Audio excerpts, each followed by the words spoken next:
So how long would you be awake during this process? The answer is not very long. Your brain is the control center for your body, and it needs a huge amount of oxygen to stay awake. It gets this oxygen from your blood. As mentioned before, the press squishes the blood vessels and stops the lungs from working. This means the brain stops getting its power supply almost immediately. When the brain runs out of oxygen, it undergoes hypoxia. This happens in stages. Stage 1, dizziness. Within about 5 seconds of the chest being squished, you would feel very lightheaded. Stage 2, tunnel vision. Your eyes need a lot of oxygen to see. Your vision would start to get dark around the edges until you could only see a small circle in the middle. Stage 3, blackout. Within 10 to 15 seconds, the brain can no longer keep the lights on. You fall into a state called unconsciousness. At this point, you're no longer there. You can't feel pain, you can't hear, and you're not aware of what's happening. The body is still there, but the person is asleep. The brain has a built-in emergency mode. When the body experiences a massive injury, the brain releases chemicals called endorphins. These are like the world's strongest natural medicine. The goal of these chemicals is to stop the body from going into shock from the pain. They can make a person feel floaty or detached.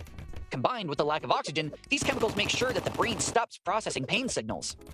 This is why many people who survive bad accidents say they don't remember the pain. They only remember a feeling of being very tired or confused. The brain simply stops recording the pain level because it's too busy trying to stay alive. So people often think that being crushed would take a long time, like in a movie where people have whole conversations while trapped. In real life, physics moves much faster. Here's your timeline for getting killed by a hydraulic press. 0 to 2 seconds. Contact. You feel the cold metal and the initial weight. 2 to 5 seconds. The pressure reaches the point where you can no longer breathe or move. Adrenaline spikes. 5 to 10 seconds.